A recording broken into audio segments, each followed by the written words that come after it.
Courage தான் எல்லாத்துக்குமே ஒரு பேஸ். கரேஜ் தான் எல்லாத்துக்குமே ஒரு பவர். அப்படிப்பட்ட அந்த பவர் எதிலிருந்து ஆரம்பிக்குது தெரியுமா? நம்மள அண்டர் எஸ்டிமேட் பண்ற நேரத்துல, நம்மள ஒரு ஏளனமா பார்க்கிற நேரத்துல, நம்ம யாருன்னு ப்ரூவ் பண்ணி காட்டணும்னு ஒண்ணு தோணும். நம்ம யாருன்னு காட்டணும்னு ஒரு உத்வேகம் ஒண்ணு வரும். அப்படி ப்ரூவ் பண்ற அந்த பாயிண்ட் எதிலிருந்து ஸ்டார்ட் ஆகுது தெரியுமா? எந்த விஷயத்துல நம்மள கிண்டலும் கேலியுமா பேசுறாங்களோ அதே விஷயத்தை வச்சு நம்ம அது ஒரு பாசிட்டிவா மாத்துறதுன்னு ஒண்ணு இருக்குல்ல, அதே விஷயத்தை வச்சு நம்ம அது ஒரு ஃபயரா மாத்துறதுன்னு ஒன்று இருக்குல்ல, அங்கிருந்துதான் அந்த பவரே ஸ்டார்ட் ஆகும். அப்படிப்பட்ட அந்த உண்மையான அந்த பவரை சொல்ற அந்த பாயிண்ட்ல இருந்து ஆரம்பிக்கலாமா? ஏ விஜய், வீட்டை விட்டு வெளியே வா. ஏ விஜய், பணியூர் விட்டு வெளியே வா அப்படின்னு சொல்றவங்களுக்கு என் வீடு எதுன்னு தெரியுமா? முதல்ல என் வீடு எங்க இருக்குனாவது தெரியுமா? என சீண்டி பார்க்கறதா நினைச்சு கிண்டலும் கேலியுமா பேசுறவங்களுக்கு நான் சொல்றேன், இந்த தமிழ்நாடுன்னு சொல்றாங்களே, அது மத்தவங்களுக்கு வேணா ஸ்டேட்டா இருக்கலாம். ஆனா என்ன பொறுத்த வரைக்கும் என் தாய் நாடான தமிழ்நாடு தான் என் வீடு.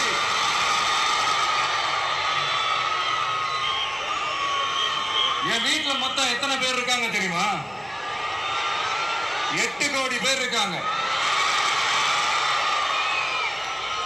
ஒட்டுமொத்த தமிழ்நாட்டு மக்களும் என் வீட்டு மக்கள், என் குடும்பம், என் உறவு, என் சொந்தம். எனக்கு எல்லாமும் கொடுத்த இந்த 8 கோடி சொந்தங்களுக்கு இனிமே எல்லாமுமா கூட நிக்க போறது இந்த விஜய் மட்டும்தான். தமிழ்நாட்டோட முதல் படை வீரனா, தமிழ்நாட்டோட முதல் பாதுகாவலனா அவங்க கூடவே நிக்கணும்ன்றதுதான் என்னுடைய குறிக்கோள். இன்னைக்கு இந்த விஜய், உங்க விஜய் உங்ககிட்ட ஓட்டு கேட்டு மட்டுமே வரல, உங்ககிட்ட நீதி கேட்டும் வந்திருக்கிற. ஆக்சுவலா உங்களுக்காக நீதி கேட்கறதுக்காக தான் நான் அரசியலுக்கே வந்தேன். ஆனா இன்னைக்கு நான் உங்ககிட்ட நீதி கேட்கறதுக்காக வந்திருக்கிறேன். இந்த விஜய் என்னங்க தப்பு பண்ணா? தன்னை நேசிச்ச தன்னுடைய மக்களுக்காக அரசியலுக்கு வந்தா அது ஒரு தப்பா?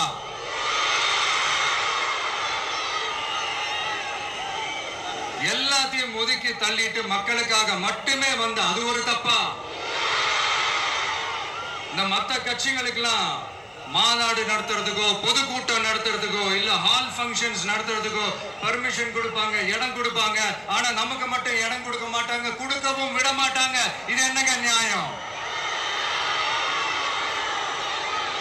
நான் போய் மக்களை சந்திக்கிறதுக்கோ இல்ல மக்கள் வந்து என்ன சந்திக்கிறதுக்கோ ஒரு உரிய இடமோ இல்ல உரிய பாதுகாப்போ மற்ற கட்சிகளுக்கு எல்லாம் கொடுப்பாங்க. ஆனா எனக்கு கொடுக்க மாட்டாங்க, கொடுக்கவும் விட மாட்டாங்க. இது என்னங்க நியாயம்? இந்த SOPs சொல்லுவாங்க, அதனுடைய ஃபுல் ஃபார்ம் வந்து ஸ்டாண்டர்ட் ஆபரேட்டிங் ப்ரொசீஜர். ஆனா எனக்கு மட்டும் அது ஸ்டாலின் சார் ஆபரேட்டிங் ப்ரொசீஜர். இது என்னங்க நியாயம்? இந்த விஜய் உண்மையானவன்றது உங்க எல்லாருக்குமே தெரியும். நமக்கு எதிராக சதி செய்யறது யாரு, நமக்கு எதிராக சூழ்ச்சி செய்யறது யாரு, நமக்கு எதிராக பழி போடுறது யாரு, யாரெல்லாம் ஒன்னா சேர்ந்து இதெல்லாம் செய்யறாங்கன்றது உங்க எல்லாருக்குமே நல்லா தெரியும். அதனால என்னோட சொந்தங்களாகிய உங்ககிட்ட வந்து நான் நீதி கேட்காம வேற யாருக்கிட்ட தான் போய் கேட்பேன்?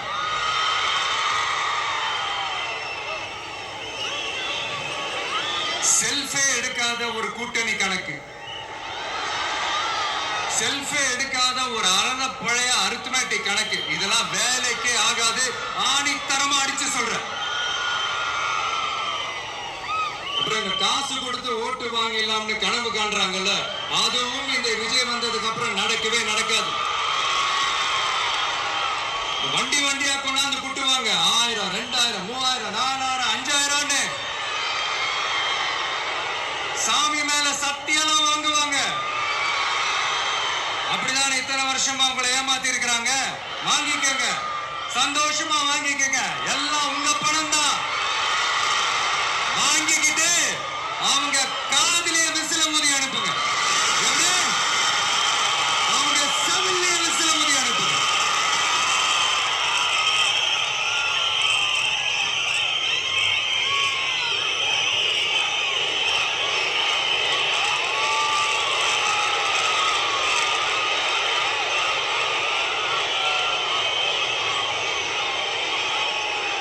அடுத்து நம்மளுடைய ஜென்சி அடுத்த இளம் தலைமுறையினருக்கும் ஒன்று நான் சொல்லணும்னு நினைக்கிறேன். இந்த பணத்தை கொடுத்து ஏமாத்தி ஓட்டு வாங்குற அந்த கலாச்சாரம் ஒழியணும். பணத்தை கொடுத்து ஏமாத்தினா ஏமாறுவீங்க. உங்களை தான் கேட்கிறேன், பணத்தை கொடுத்து ஏமாத்தினா ஏமாறுவீங்க? எல்லாரும் கொஞ்சம் கை இப்படி வைங்களேன் எனக்காக. நான் சொல்றதை கொஞ்சம் ரிப்பீட் பண்ணுங்க. எங்க ஓட்டு எங்க உரிமை. எங்களை யாரும் விலைக்கு வாங்க முடியாது. எங்கள் ஓட்டு விசில் சின்னத்துக்கு தான். வேற யாரையும் நம்பி ஏமாற மாட்டோம். தேங்க்யூ. கேட்டுச்சா சார்? இனிமே நீங்க கொள்ளையடிச்சு வச்சிருக்கிற பணம் எல்லாம் வேஸ்டா போகுது. குப்பையில தான் தூக்கி போடணும். உங்களுடைய இந்த ஊழல் ஆட்சியையும் மக்கள் குப்பையில தான் தூக்கி போட போறாங்க. அடுத்து ஒவ்வொரு வீட்டில் இருக்கிற என்னுடைய குட்டி நண்பா நண்பீசுக்கும் சொல்லணும்னு நினைக்கிறேன். வீட்டுல டிவியில உட்கார்ந்து இந்த பிரச்சார மீட்டிங் எல்லாம் பார்த்துட்டு இருப்பீங்க. உங்களையும் உங்களுடைய ஃபியூச்சரையும் மைண்ட்ல வச்சுக்கிட்டு தான் நாம அரசியலுக்கே வந்திருக்கிறோம். அதனால எனக்காக நீங்க ஒண்ணு செய்யணும். தொடர்ந்து செஞ்சுக்கிட்டு தான் இருக்கிறீங்க. நான் நிறைய கியூட்டான வீடியோஸ்லாம் நான் பார்க்கிறேன். லைக் உங்க அம்மா அப்பா கிட்ட மைக்க நீட்டி யாருக்கு ஓட்டு போடுவீங்கன்னு கேட்டா பின்னாடி இருந்த அந்த பையன், அம்மா விஜய்னு சொல்லுவா, அப்பா விஜய்னு சொல்லுப்பா அப்படின்னு நிறைய அந்த கியூட்டான வீடியோஸ் எல்லாம் பாக்குறேன். அதை தொடர்ந்து தயவு செஞ்சு அதை தொடர்ந்து கண்டினியூ பண்ணுங்க. உங்க வீட்டுல இருக்கிற உங்களுடைய அப்பா அம்மா தாத்தா பாட்டி பெரியப்பா பெரியப்பா சித்தி சித்தப்பா அத்தை மாமா ஓட்டு போடுற வயசுல இருக்கிற அண்ணன் அக்கா எல்லாரையும் விசில் சின்னத்துக்கு ஓட்டு போட சொல்லுங்க. விசில் சின்னத்துக்கு ஓட்டு போட வைங்க.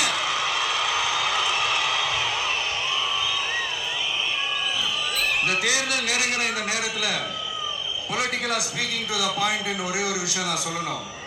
நாங்க அரசியலுக்கு வந்தது எந்த கட்சியும் ஒழிக்கிறதுக்கோ அழிக்கிறதுக்காகலாம் நாம அரசியலுக்கு வரல. யார் மேலேயும் தனிப்பட்ட ஒரு வன்மமோ இல்ல தனிப்பட்ட கோபமோ அப்படிலாம் யார் மேலேயும் கிடையாது. இந்த மத்தவங்க மாதிரி இந்த வெறுப்பு அரசியல் பண்றதுக்காகலாம் நாம அரசியலுக்கு வரல. அரசியல் ரீதியா நம்மளுடைய எதிரிகள் யாருன்னு டிக்ளேர் பண்ணிட்டு தேர்தலில் நின்று ஜெயிச்சு மக்களுக்காக எங்களுடைய நன்றி கடனை செலுத்துறதுக்காக தான் நாம அரசியலுக்கே வந்திருக்கோம். Just want to make this clear. அவங்களை கேள்வி கேட்கறதுக்கு முன்னாடி அவங்களுடைய இயலாமையை மறைக்கிறதுக்காக இந்த ஏ டீம் பி டீம் இதெல்லாம் கூட சேர்த்துக்கிட்டு ஒரே விஷயத்த சொல்லி அழுகுறாங்கல்ல. என்னன்னு சொல்லி அழுகுறாங்க? அனுபவம் இல்லாதவங்களால எப்படி ஆட்சி அதிகாரத்தை செய்ய முடியும் அப்படின்னு ஒரே விஷயத்த சொல்லி அழுகுறாங்கல்ல. அந்த அழுகைக்கு நாம ஒரு பதிலடி கொடுக்கணும்ல.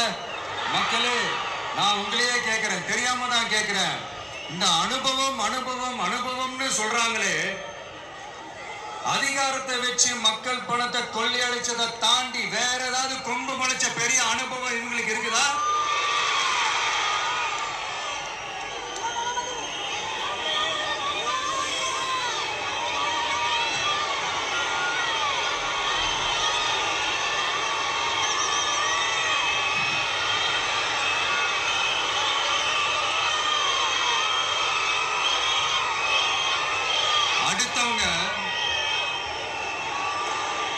அடுத்தவங்க ஆரம்பிச்ச அரசியல் கட்சியில அடுத்தவங்களுடைய அட்ரஸ்ல அரசியல்வாதிகளா இருந்துட்டு இருக்கிற இவங்க எல்லாருக்கும் ஒரு சவால். என்ன மாதிரி தனியா என்ன மாதிரி சொந்தமா ஒரு கட்சி ஆரம்பிச்சு 1% அட்லீஸ்ட் 1% வாக்கு வாங்கி காட்டுற அந்த தில் இருக்குதா, திராணி இருக்குதா?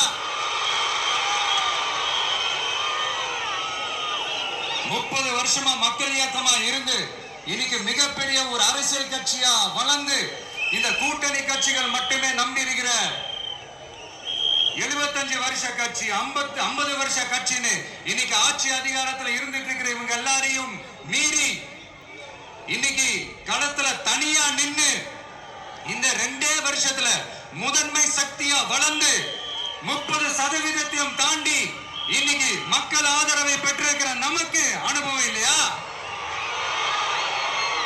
உங்களுடைய அனுபவம் என்னன்னு சொல்லட்டுமா?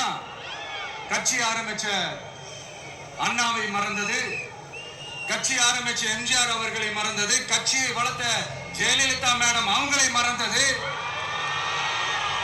இவங்க எல்லாரும் சொன்ன விஷயங்கள், பேசின விஷயங்கள், எதையெல்லாம் ஃபாலோ பண்ணணும்னு சொன்ன விஷயங்கள் எல்லாத்தையும் மறந்தது. இவங்களுக்கு நமக்கு அனுபவம் இல்லையா? நமக்கு அனுபவம் இல்லதான். கொள்ளை அடிக்கிறதுல எங்களுக்கு அனுபவம் இல்லதான். அதெல்லாம் எங்களுக்கு சுட்டு போட்டாலும் வராது. இந்த கொள்கையை பேருக்கு மட்டும் வச்சுக்கிட்டு நேரடியா சரண்டர் ஆகிறது, மறைமுகமா சரண்டர் ஆகிறது, இந்த மாதிரி அனுபவம் நமக்கு இல்லதான். அதுவும் நமக்கு சுட்டு போட்டாலும் வராது. மக்களை நேசிக்கிற நல்ல குணம் இருந்தா போதும்யா. நல்ல சூப்பரான ஒரு நல்லாட்சி கொடுக்கலாம். நல்லாட்சி கொடுக்கிறதுக்கு மெத்த படிச்ச மேதாவிகளா இருக்கணும்ல ஒன்னும் அவசியம் இல்ல. காமராஜர் அவர்கள் மாதிரியோ எம்ஜிஆர் அவர்கள் மாதிரியோ மக்கள் சக்தியின் துணையால, மக்கள் மேல அக்கறையா இருக்கக்கூடிய நல்ல அதிகாரிகளின் துணையால சூப்பரான ஒரு நல்லாட்சி என்னால கொடுக்க முடியும், செஞ்சு காட்டுறேன்.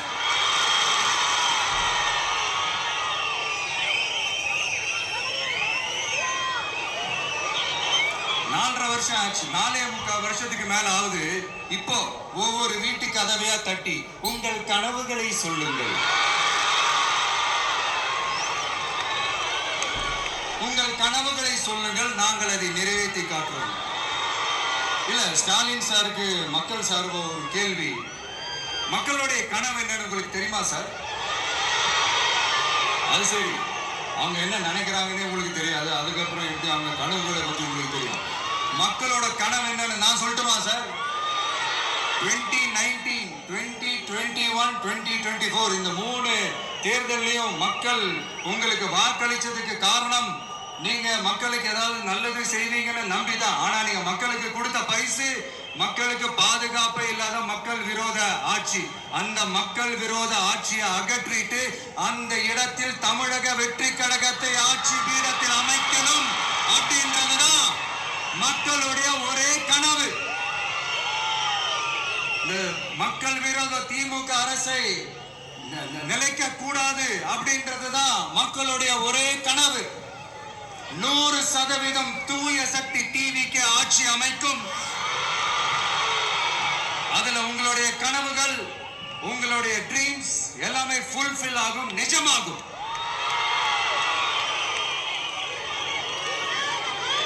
தமிழ்நாடு எப்பவுமே டெல்லிக்கு அவுட் ஆஃப் கண்ட்ரோல் அப்படின்ட்டு ஸ்டாலின் சார் அடிக்கடி சொல்லுவாங்க. ஸ்டாலின் சார் எதெல்லாம் அவுட் ஆஃப் கண்ட்ரோல் இப்ப நான் கொஞ்சம் சொல்லட்டுமா? முதல்ல சட்டம் ஒழுங்கெல்லாம் அவுட் ஆஃப் கண்ட்ரோல், பெண்கள் பாதுகாப்புல அவுட் ஆஃப் கண்ட்ரோல், இளைஞர்கள் வேலை வாய்ப்புல அவுட் ஆஃப் கண்ட்ரோல், மொத்தத்தில் அவரோட ஆட்சியே ஒரு அவுட் ஆஃப் கண்ட்ரோல். இந்த வருஷம் பிகினிங்ல சட்டசபையில பேசும்போது சொல்றாங்க, மக்கள் எல்லாரும் ரொம்ப மகிழ்ச்சியா இருக்கிறாங்க, அதனால நானும் ரொம்ப மகிழ்ச்சியா இருக்கிறேன் அப்படின்னு. மக்கள் சந்தோஷமா இருக்கிறத பார்க்கறது கூட ஒரு சந்தோஷம் தான் சார், அது யாரும் இல்லைன்னு சொல்லல. அப்படி உண்மையிலேயே மக்கள் உண்மையிலேயே சந்தோஷமா இருக்கிறாங்க அப்படின்னா ஏன் சார் விவசாயிகள் போராட்டம் நடக்குது? ஏன் சார் மீனவர்கள் போராட்டம் நடக்குது? ஏன் தொழிலாளர்கள் போராட்டம் நடக்குது? தூய்மை பணியாளர்கள் போராட்டம் ஏன் நடக்குது? அங்கன்வாடி ஊழியர்கள் போராட்டம், செவிலியர்கள் போராட்டம், மருத்துவர்கள் போராட்டம், மாற்றுத்திறனாளிகள் போராட்டம், அரசு ஊழியர்கள் போராட்டம், ஆசிரியர்கள் போராட்டம், இடைநிலை ஆசிரியர்கள் போராட்டம், பகுதி நேர ஆசிரியர்கள் போராட்டம். இதெல்லாம் உங்க ஆட்சியில மக்கள் மகிழ்ச்சியா இருக்காங்கன்றதுக்காக நடக்கிற போராட்டமா சார்? எனக்கு தெரிஞ்சு மக்கள் சந்தோஷமா இருக்கிறாங்கன்னா பொங்கல் வச்சு கொண்டாடுவாங்கன்னு கேள்விப்பட்டிருக்கேன். உங்க ஆட்சியில தான் போராட்டம் நடத்தி அவங்களுடைய மகிழ்ச்சியை வெளிப்படுத்துறாங்கன்னு நினைக்கிறேன். இன்னும் தீரவே தீராத பிரச்சனைகள்னா இருக்கிற இடம் பிரச்சனை, பார்க்கிற வேலை பிரச்சனை, பண்ற தொழில் பிரச்சனை, விலைவாசி பிரச்சனை, தண்ணி பிரச்சனை, பஸ் வசதி இல்லைன்ற பிரச்சனை, ரோடு சரி இல்லைன்ற பிரச்சனை, ஆஸ்பத்திரி சரியா இல்லைன்ற பிரச்சனை. இப்படி எல்லாம் ஒரு அடிப்படை விஷயங்களே பிரச்சனையா இருந்தா அப்போ ஆளுங்கட்சின்னு ஒண்ணு எதுக்குதான் இருக்கிறாங்க அப்படின்னு தானே மனசுல தோணும் மக்களுக்கு. ஆட்சிக்கு வர்றதுக்கு முன்னாடி தான் பொய்யா அடிச்சு விட்டீங்க. இப்ப ஆட்சியை விட்டு போகும்போது கூட பொய்யா பேசுறீங்களே சார், என்ன சார் இது? மாத்தி பேசுறதுல நீங்க வேற லெவல் தான் சார். ஆட்சிக்கு வந்த அடுத்த வருஷமே 2022ல 70% வாக்குறுதிகளை நிறைவேற்றிட்டோம்னு சொன்னாங்க. அப்புறம் போன வருஷம் 90% வாக்குறுதிகளை நிறைவேற்றிட்டோம்னு சொன்னாங்க. அப்புறம் இந்த வருஷம் 505 வாக்குறுதிகளை 404 வாக்குறுதிகளை நிறைவேற்றிட்டோம். கிட்டத்தட்ட ஒரு 80% வாக்குறுதிகளை நிறைவேற்றிட்டோம்னு சொன்னாங்க. முதல்ல 70, அப்புறம் 90, அப்புறம் 80. இன்னும் தேர்தல் நெருங்க அது 60, 50, 40, 30, 20ல போய் நிற்கும்னு நினைக்கிறேன். அதையும் அவரே அறிவிப்பாரோ என்னமோ எனக்கு தெரியல. முதல்வர் ஸ்டைல்லையே சொல்லணும்னா, பொய்யிலேயே பிறந்து பொய்யிலேயே வளர்ந்த புலவர் பெருமானே, கொஞ்சம் அத திருத்தி சொல்றேன், புலுகர் பெருமானே. அது இன்னும் பொருத்தமா இருக்கும். அவருடைய அண்ட புழுகு, ஆகாச புழுகு என்ன தெரியுமா? பெண்களுக்கு பாதுகாப்பு தமிழ்நாட்டில் எங்க போனாலும் கொட்டி கிடக்குதான். அப்படி அது உண்மைனா அண்ணா யூனிவர்சிட்டி அந்த பொண்ணுக்கு ஏன் சார் அப்படி ஒரு கொடுமை நடந்துச்சு? கோவை கல்லூரி பெண்ணுக்கு ஏன் சார் அப்படி ஒரு கொடுமை நடந்துச்சு? பெண் குழந்தைகள் பாதிக்கப்படுறதா கிட்டத்தட்ட 1000க்கும் மேலான போக்சோ கேசுகள் ஏன் சார் பதிவானுச்சு? போதைப் பொருள் கலாச்சாரம் கண்ட்ரோலே இல்லாம அது பாட்டுக்கு தாறுமாற எங்கேயோ போய்கிட்டு இருக்கு. வயலன்ஸ் எல்லாம் தலைவிரிச்சு ஆடுது. அதுக்கு ஒரு ரீசெண்ட் எக்ஸாம்பிள், அந்த ரயில்வே ஸ்டேஷன்ல அந்த சிறுவர்கள் எல்லாரும் சேர்ந்து செஞ்ச அந்த சம்பவம். சட்டம் ஒழுங்கு சரியா இருந்தா ஏன் சார் இப்படி எல்லாம் நடக்குது? சட்டம் ஒழுங்கு சரியா இருக்கணும்னா முதல்ல தமிழ்நாட்டுக்கு ஒரு டிஜிபி வேணும் சார். எங்க சார் போனார் அவரு? எங்க அவரு? சும்மா இந்த ஆக்டிங் ஆபீசரை வச்சுக்கிட்டு அரசாங்கத்தை நடத்துனீங்கன்னா இப்படிதான் சட்டம் ஒழுங்கு சந்தி சிரிக்கும். முதல்ல தமிழ்நாட்டுக்கு ஒரு டிஜிபியை போடுங்க சார். அதுக்கப்புறமாச்சும் சட்டம் ஒழுங்கு சரியாகுதான்னு பார்ப்போம். சரிப்பா, கேள்வியா கேட்கறிய, நீ வந்தா என்ன செய்வ அதானே கேட்கறீங்க. கரெக்ட், கேட்கணும். மக்களோட அடிப்படை தேவைகளை தீர்க்கிறது தான் நம்மளுடைய ஃபர்ஸ்ட் வேலையே. அதை தீர்க்கிறதுக்கான அந்த தேடி போறது, அதோட சொல்யூஷனை தேடி போறது தான் நம்மளுடைய ஃபர்ஸ்ட் அஜெண்டாவே. கொஞ்சம் வெயிட் பண்ணுங்க, தேர்தல் அறிக்கை ரெடி ஆயிட்டு இருக்கு. தெளிவான ஒரு தேர்தல் அறிக்கையாவது வரும். என்ன நம்புற உங்களை நான் டிசப்பாயிண்ட் பண்ணவே மாட்டேன்.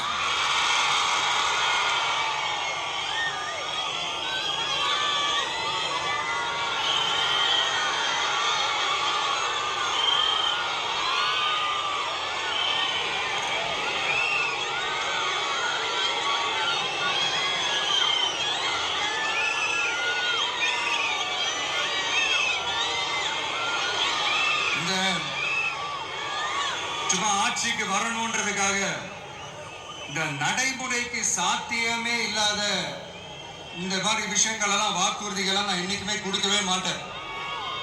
அதே மாதிரி ஆட்சிக்கு வந்ததுக்கு அப்புறம் கூட அவங்க அது தரல, இவங்க இது தரல அப்படின்லாம் பம்மிக்கிட்டு இல்லாம உங்களுக்காக எந்த எக்ஸ்ட்ரீமுக்கும் போய் நான் போராடவும் தயாரா இருக்கிறேன்.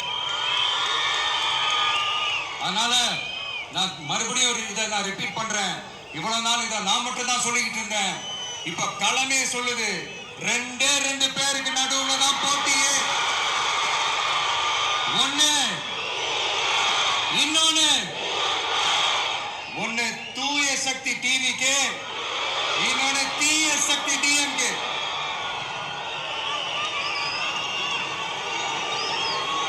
இப்ப நம்ம இந்த எலெக்ஷன் விஷயத்துக்கு வருவோம். விஜய் என்னப்பா இவரை மட்டும் தான் எதிர்க்கிறாரு, இவங்களை எதிர்க்க மாட்டேன்றாரு, அவங்கள பத்தி எதுவுமே சொல்ல மாட்டேங்கிறாரு. இல்ல நான் கேட்கிறேன், இது யாருக்கான எலெக்ஷன்? தமிழ்நாடு சட்டசபைக்கான ஒரு தேர்தல். இப்ப இங்க யார் ஆட்சியில் இருக்கிறா? யாரு பொய்யா வாக்குறுதிகளை கொடுத்து மக்களை ஏமாத்துறது?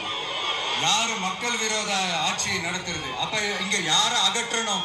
இந்த மக்கள் விரோத திமுக அரசை அகற்றணும்னா நம்ம யாரை எதிர்க்கணும்? எதுக்கு தேவையில்லாம பல முறை மக்கள் ஆல்ரெடி டிலீட் பண்ணவங்களை எதுக்கு நம்மளுடைய கான்சென்ட்ரேஷன், நம்மளுடைய டார்கெட் திமுகன்றப்போ டார்க்னஸ் குள்ள எதுக்கு கல்லெறியணும்?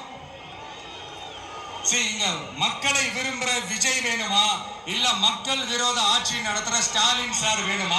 அவ்வளவுதான் இந்த தேர்தலே. இதுக்கு நடுவுல வேற யாருமே கிடையாது. புரியுதுங்களா உங்களுக்கு? என் நெஞ்சில் குடியிருக்கும் சேலம் மக்களே,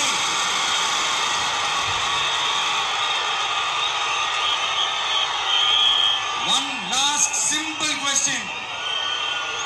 விஜய் நம்புறீங்களா, ஸ்டாலின் சார் நம்புறீங்களா?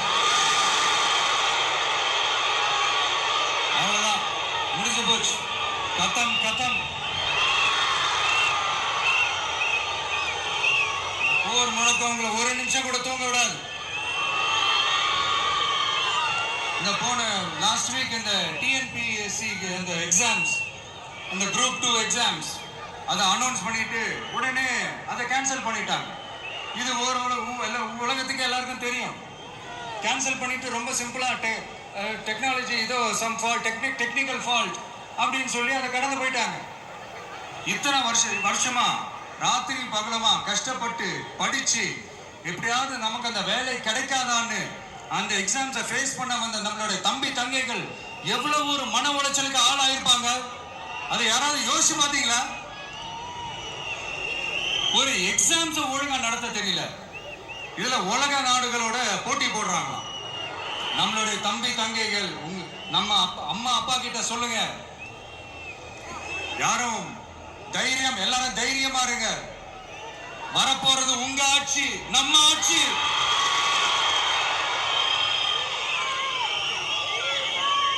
அதனால இந்த மாதிரிலாம் எதுவும் நடக்காம சமூக நீதிக்கான ஒரு நல்ல ஆட்சியை அமைப்போம். இளைஞர்களின் வேலை வாய்ப்புகளை மனசுல வச்சுக்கிட்டு டிரான்ஸ்பரண்டா அதுக்கான ஒரு தீர்வை காணுவோம். நான் விக்கிரமாண்டி மாநாட்டில் பேசும்போது ஒரு பொலிட்டிக்கல் பாம் ஒண்ணு சொன்ன ஞாபகம் இருக்கா? ஆட்சியிலையும் பங்கு, அதிகாரத்திலையும் பங்குன்னு ஒண்ணு சொன்னேன். இப்போ அந்த பொலிட்டிக்கல் பாம் எல்லா கூட்டணியிலையும் வெடிச்சுக்கிட்டு இருக்கு, தாறுமாற வெடிச்சுக்கிட்டு இருக்கு. ஸ்டாலின் சார்லாம் பதறாரு. ஆட்சி அதிகாரத்துல பங்கெல்லாம் தமிழ்நாட்டில் ஒத்து வராது அப்படின்னு சொல்றாரு. அவங்கள பொறுத்த வரைக்கும் ஜெயிக்கிறதுக்காக மட்டும்தான் கூட்டணி, மற்ற எல்லாத்துக்குமே அவங்க தனி அணி, அவங்க மட்டுமே ஒரே அணி. வெல்வோம் ஒன்றாக, ஆனா வரும் வெல்த் எல்லாம் பார்ப்போம் தனியாக. அந்த வெல்வோம் ஒன்றாக என்றது இதுதான் சீக்கிரட்டு. புரிய வேண்டியவங்களுக்கு நல்லா புரியும் நினைக்கிறேன். உங்களோட நான் இருக்கேன், நம்மளோட நம்ம மக்கள் இருக்காங்க. இதுக்கு மேல என்ன வேணும்? கான்பிடென்டா இருங்க, நல்லதே நடக்கும், வெற்றி நிச்சயம். மீண்டும் சந்திக்கும் வரை நன்றி, வணக்கம்.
மாவட்ட செயலாளர்களுக்கு நன்றி. தமிழக வெற்றி கழகத்தின் கொள்கை பொதுச் செயலாளர் டாக்டர் கே.ஜி. அருண்ராஜ் ஐஆர்எஸ் அவர்கள், மாங்கனி மாநகரில் வெற்றி